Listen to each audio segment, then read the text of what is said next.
1999 সাল। আমাদের পাড়ায় এক মধ্যবয়স্ক দম্পতি পাড়ার এক কোনায় থাকা পরিত্যক্ত 6 শতক জমি কিনে সেখানে বাড়ি করে বসবাস শুরু করেন। তাদের ছিল একটি মেয়ে। নতুন বাড়িতে ওঠার পর 4-5 মাসের মধ্যেই তারা তাদের মেয়ের বিয়ের আয়োজন শুরু করেন। মেয়েটির বিয়ে হয়ে যায়, কিন্তু বিয়ের পর সেই মেয়েটি সুখে ছিল না। শ্বশুর শাশুড়ি ভালো মনের মানুষ হলেও স্বামী ছিল ভীষণ লোভী।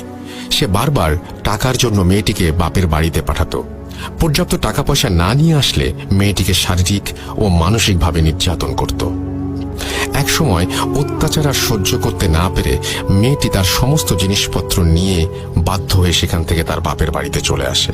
তার স্বামীও খবর পেয়ে সেখান থেকে গোপনে ওৎ পেতে থাকে এবং গভীর রাতে তার শ্বশুর শাশুড়ি ও স্ত্রীকে খুন করে।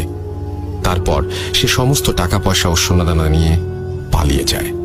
কিছুদিন পর আশেপাশের বাড়ির লোকজন ওই বাড়ি থেকে খুব বাজে গন্ধ পাওয়ায় ওই বাড়ির ভেতরে প্রবেশ করে।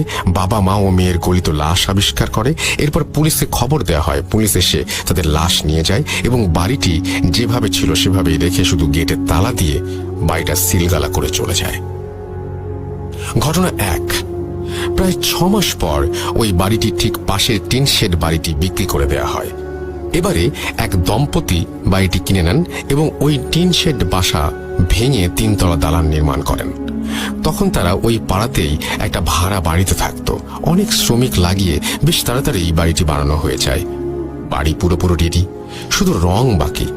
বাড়ি রং করতে মাত্র 2 জন রং মিস্ত্রি আসায় রং করতে তুলনামূলক বেশি দিন লাগছিল। একদিন কাজ শেষ করতে করতে একটু রাত হওয়ায় ওই দম্পতি সেই রাতে তাদের জন্য ওই বাড়ির বারান্দায় ঘুমানোর ব্যবস্থা করে দেয়। মাঝরাতে ঘুমোতে যাবার আগে কোনো এক রং শ্রমিক সিগারেট খাবার ইচ্ছে হলো। সে সিগারেট ও ম্যাচ হাতে ছাদে উঠে যায়।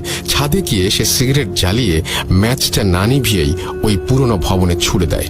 পরদিন সকালে ঘুম থেকে ওঠে সেই শ্রমিক এবং দেখে সে বারান্দায় একা, পাশের জন নেই। সে খুঁজতে শুরু করলো। খুঁজতে খুঁজতে সে ছাদে চলে যায়। গিয়ে আবিষ্কার করলো তার সাথে শ্রমিকটি প্রান্তে চৈতন্যহীন হয়ে পড়ে আছে। ঘটনা 2। পরবর্তীতে ওই নতুন বাড়িতে সেই দম্পতি বসবাস শুরু করে। তাদের 2 ছেলে। বড় ছেলে ঢাকা বিশ্ববিদ্যালয়ে পড়তো আর ছোট ছেলে ছিল উচ্চ মাধ্যমিকের ছাত্র।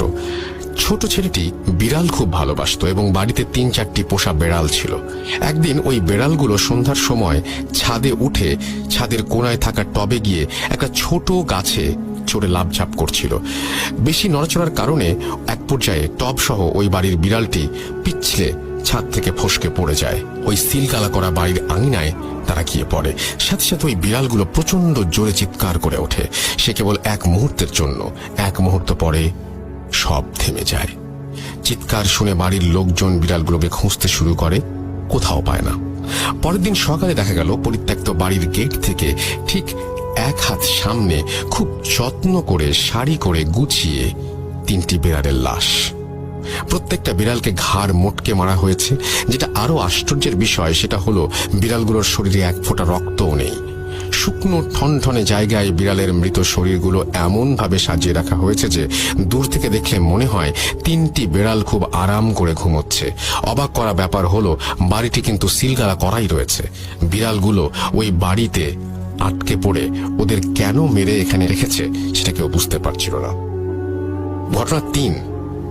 ঘটনা 1 বর্ণিত পরিত্যক্ত বাড়ির পাশে থাকা সেই 3 তলা বিল্ডিং। এই বিল্ডিং এ একটি বাসায় নতুন ভাড়াটিয়া ওঠে। সেই পরিবারে ছিলেন স্বামী স্ত্রী, তাদের কলেজ পড়ুয়া ছেলে ও মেয়ে এবং 80 বছরের এক দাদু। এছাড়াও এক যুবক ভৃত্য ছিল যার কাজ ছিল সর্বক্ষণ বৃদ্ধের খেয়াল ও যত্ন রাখা। ভৃত্যটি কাজকর্ম ও আচার ব্যবহার ভালো হলেও মনে মনে সে বাড়ি থেকে চুরি করে পালিয়ে যাবার ফন্দি আঁটছিল। কিছুদিন পর ভৃত্য একদিন সুযোগ বুঝে আলমারির চাবি চুরি করে বাড়ির টাকা পয়সা ও সোনাদানা সরিয়ে ফেলে। কিন্তু পালাতে গিয়ে সে বাসার কর্তা গিন্নির নজরে পড়ে যায়।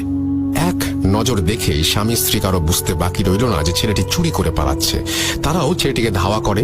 পালানোর পথ না পেয়ে চাকরটি শেষমেশ ছাদে উঠে যায় এবং সেখান থেকে লাফ দিয়ে ওই সিলগালা করা বাড়িটির আঙিনায় পড়ল এবং এক মুহূর্ত পরেই তীব্র স্বরে আর্তনাদ করে উঠল। পরদিন সকালে ওই পরিত্যক্ত বাড়ির গেটে ঠিক এক হাত সামনে পাড়ার লোকজন ভৃত্যটির মৃতদেহ আবিষ্কার করে, ঠিক সেই জায়গায় যেখানে বিড়ালগুলো পড়েছিল।